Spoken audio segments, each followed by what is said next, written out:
I've always been curious. Not brave, not reckless. Just curious in the worst possible way. The kind of curiosity that makes you peek behind doors marked "Do Not Enter." Click links you're told to avoid. And open things that were meant to stay sealed. That's how this all started. It was a boring Thursday night. I'd been scrolling Reddit for hours, reading creepy threads and internet urban legends. One comment led to another. And before I knew it, I was deep in a thread about the dark web. Now, I'm not a hacker or anything like that. I don't even know how to code. But there are browser plugins and guides that make it easy enough for someone like me to poke around. Just out of curiosity. That word again. I was expecting shady marketplaces, old forums, maybe some encrypted nonsense. But most of what I found was junk. Broken links. Empty directories. Pages that hadn't been touched in years. Then I saw it. It was just a line of plain text on a page that had nothing else on it. No design, no images. Just one sentence, sitting there in the middle of a white screen. What must not be seen? Don't click. No hyperlink, just the words. But when I hovered my cursor over them, the arrow turned into a hand. Click. I don't know what I expected. A virus? A jump scare?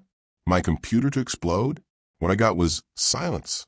The screen faded to black, then flickered back to life. A video player loaded. No title, no length, no controls. Just a video. The footage was simple. A small empty room. White walls, gray carpet. In the middle was a plain white table. A cheap-looking chair pushed in neatly. The camera was steady, like it had been set on a tripod and left running. Nothing happened. For the first 30 seconds, it was just stillness. I leaned in. Then something appeared on the table. Not dropped, not placed. No hand. No motion. One frame, it wasn't there. The next, it was a note, folded once down the middle, standing upright on the table. I stared at it, waiting for something else to happen. Finally, the camera zoomed in not with the sound of mechanics, but with a smooth digital glide. The note filled the screen. It read, "You're not supposed to see this." I let out a nervous laugh. Okay, I thought, weird editing trick. Maybe some ARG, some indie horror project making the rounds. A creepy internet stunt.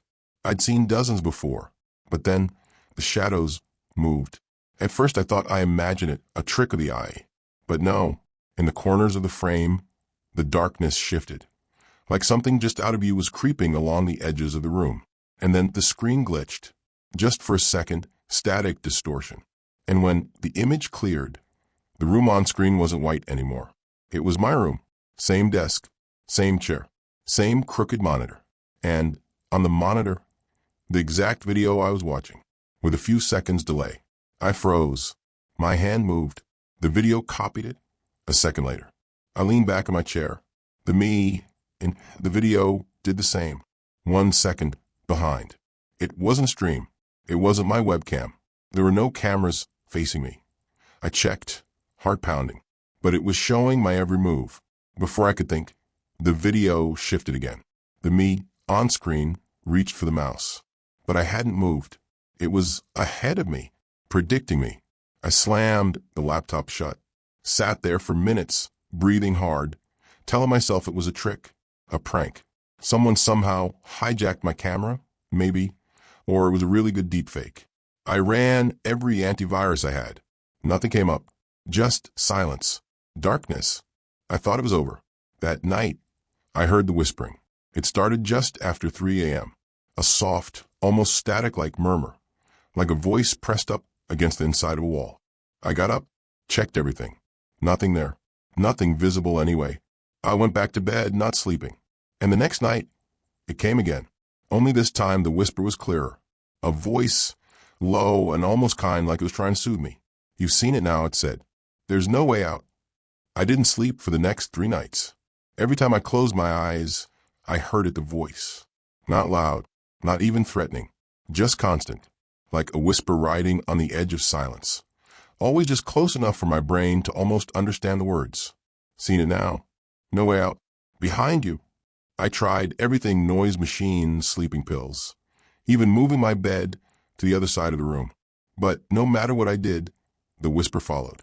It wasn't in my ears.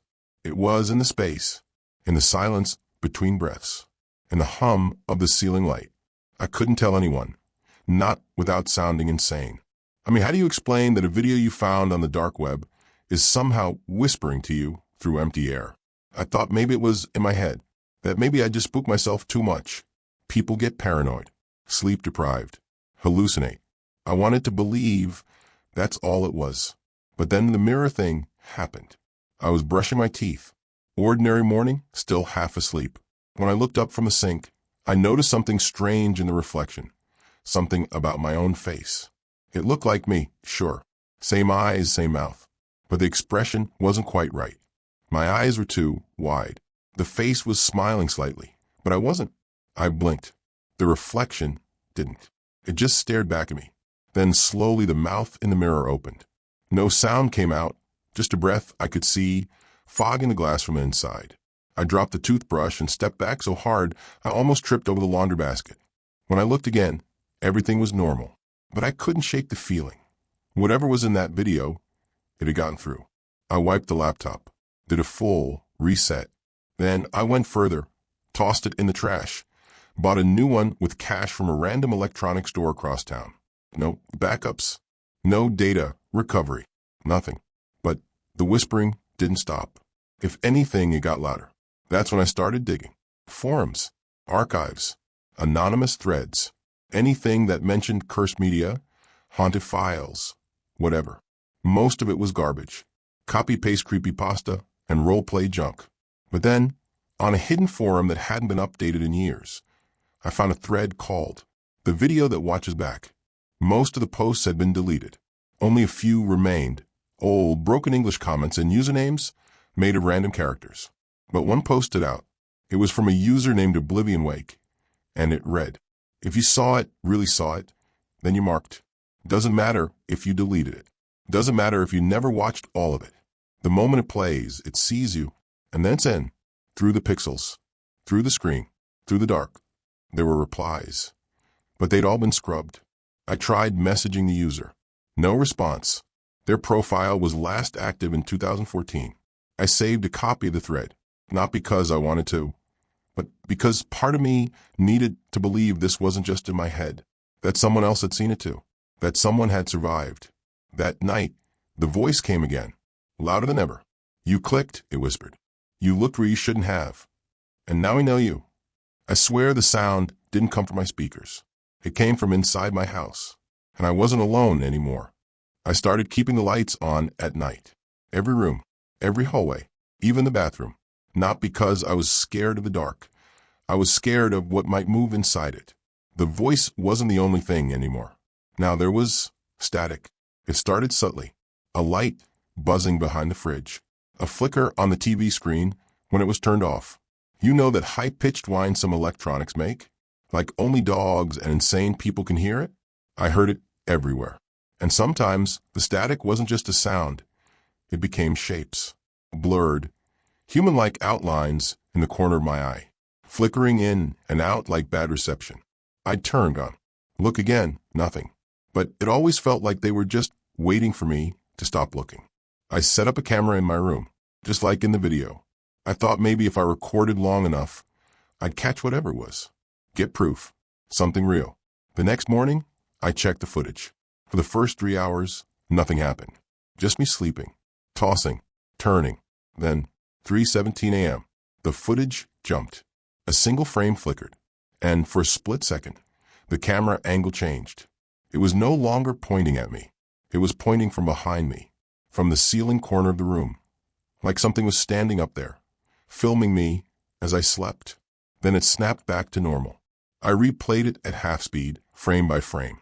And there it was, a figure, in the corner of the ceiling, clinging to the wall like some kind of human-shaped spider. No face, just a hollow space where a face should have been. I deleted the footage and smashed the camera. That same day, I went to a friend's place, just to be around someone else. I didn't tell him anything, just said I needed a place to crash for a night or two. He let me in, no questions asked. That night, I slept better. For the first time in weeks. No whispers. No static. Just silence. Until around 4 a.m. I woke up to the sound of his dog barking. Loud. Frantic. The kind of bark animals only make when they see something they can't explain. I stepped into the hallway. The dog was staring at the blank TV screen in the living room, growling, not barking anymore, growling like it wanted to rip the screen apart. Then the screen turned on by itself. Snow, static, and beneath the noise, a flicker of movement. A table, a white table, and the same room from the video. But this time, my friend's living room was on screen, too, shown from the same angle I was standing in. I didn't wait.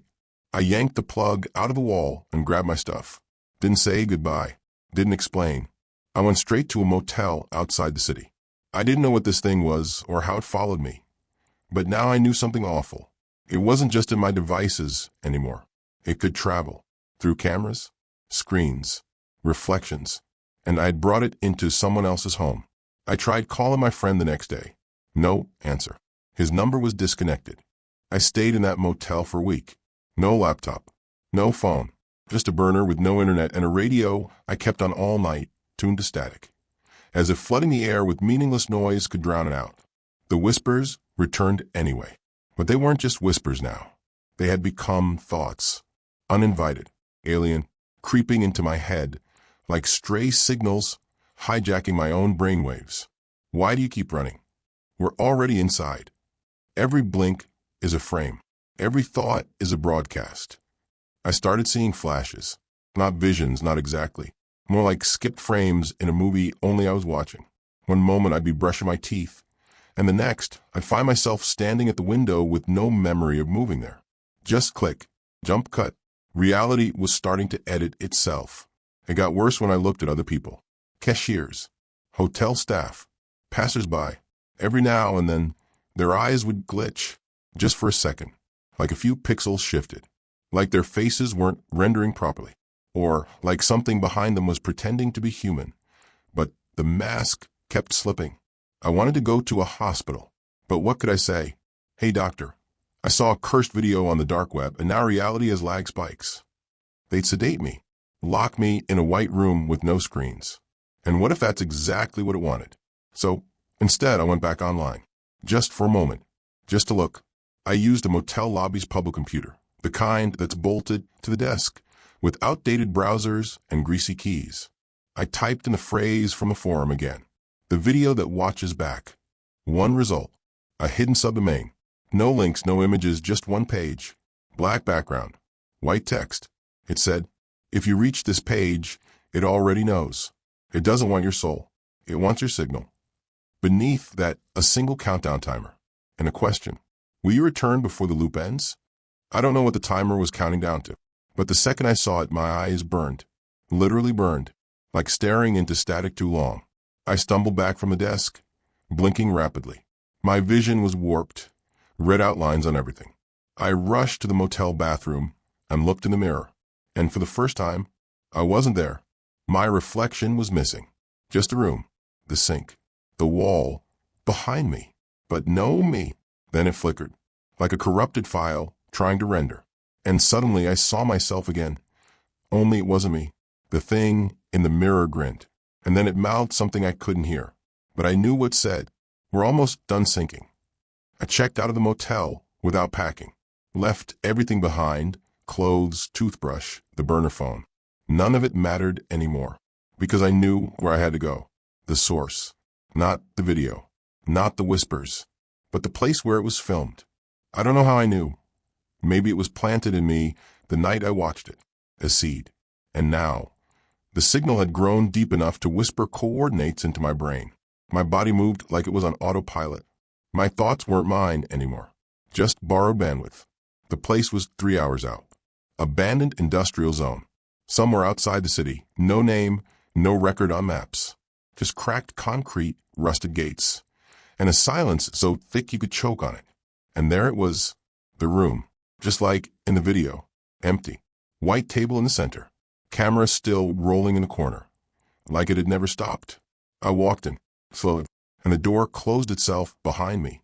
There was a note on the table, same handwriting as before. It said, "You returned. That means it's complete." I looked around. There were no screens, no monitors, but I could feel it watching me, not from outside, from inside my eyes. And then something clicked, like a film reel ending.